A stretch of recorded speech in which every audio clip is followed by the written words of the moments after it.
ఎగువన కురుస్తున్న వర్షాలకు కృష్ణా నదికి భారీగా ప్రవాహం కొనసాగుతోంది. ఇప్పటికే శ్రీశైలం 4 గేట్లు తెరిచి 1,70,000 క్యూసెక్కుల నీటిని సాగర్కు విడుదల చేస్తున్నారు. ఇదే ఫ్లో కంటిన్యూ అయితే మరో 15 రోజుల్లో సాగర్ ప్రాజెక్టు నిండనుంది. సాగర్ సామర్థ్యం 312 టీఎంసీలు కాగా ప్రస్తుతం 164 టీఎంసీలుగా ఉంది. 1,70,000 క్యూసెక్కుల ఇన్ఫ్లో కంటిన్యూగా వస్తే మరో 2 వారాల్లో సాగర్ ఫుల్ కానుంది.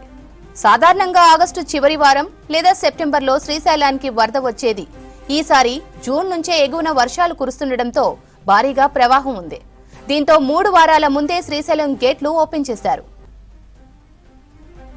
ఎగువన కురుస్తున్న వర్షాలకు కృష్ణా నదికి భారీగా ప్రవాహం కొనసాగుతోంది.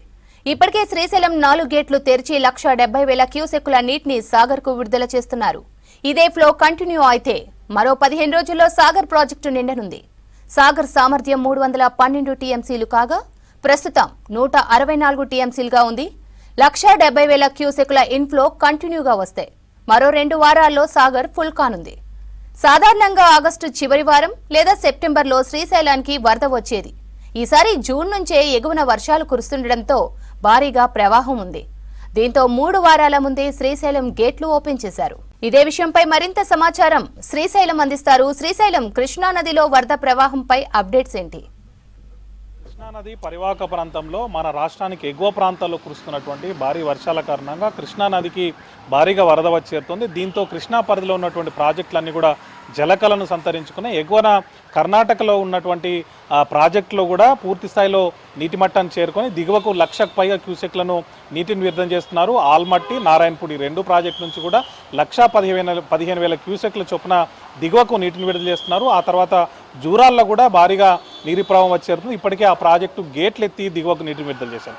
ప్రజెంటు ఎప్పుడు కూడా ఆగస్టు లేదా సెప్టెంబర్ మాసంలో తెరుచుకున్నటువంటి శ్రీశైలం గేట్లు కూడా ప్రజెంటు ఈరోజు తెరుచుకున్నాయి. దీంతో 1,00,000 పైగా క్యూసెక్ల నీటిని దిగువకు విడుదల చేస్తున్నారు. ఈ క్రమంలోనే నాగార్జున సాగర్ కూడా జలకళ సంతరించుకుంటుంది. ఇప్పుడు ప్రజెంటు శ్రీశైలం నుంచి దిగువకు విడుదల చేస్తున్నటువంటి నీటి ప్రవాహం చూసుకున్నట్లయితే దాదాపు ప్రతిరోజు కూడా 15 టీఎంసీలకు పైగా నీరు సాగర్లో చేరే అవకాశం కనిపిస్తుంది.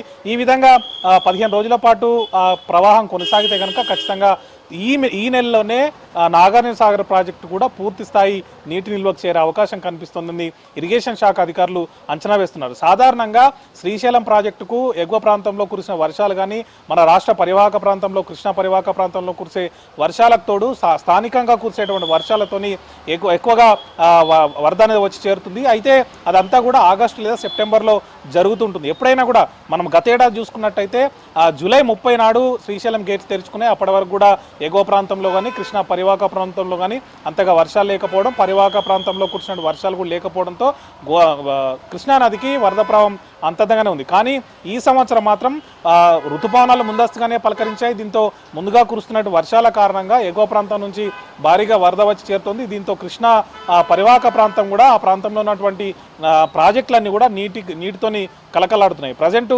శ్రీశైలం కూడా పర్వాలు తొక్కుతోంది. దిగువకు గేట్లను ఎత్తి దిగువకు నీటిని విడుదల చేస్తుండడంతో ఆ నీరంతా కూడా సాగర్లోకి వచ్చి చేరుతుంది.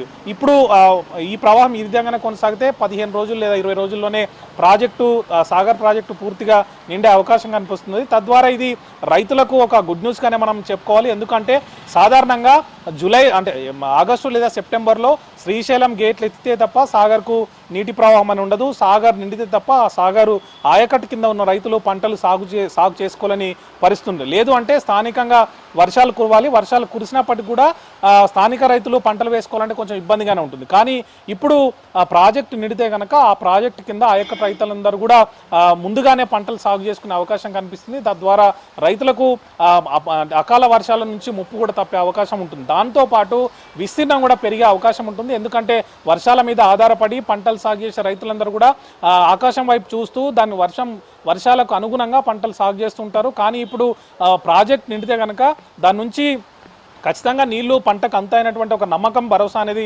రైతులో ఉంటుంది. కాబట్టి ఖచ్చితంగా ముందస్తుగా పంటలు సాగు చేసుకునే అవకాశం ఖచ్చితంగా కనిపిస్తుంది. మొత్తంగా చూసినట్లయితే ఈసారి కృష్ణా పరివాహక ప్రాంతానికి మాత్రం వరద ప్రవాహం అనేది పోటెత్తుని చెప్పుకోవచ్చు. ఎగువన మహారాష్ట్రలో ఉన్నటువంటి ప్రాజెక్టులతో పాటు మన దగ్గర ఉన్నటువంటి ప్రాజెక్టులు కూడా నిండుకుండని తలపిస్తున్నాయి.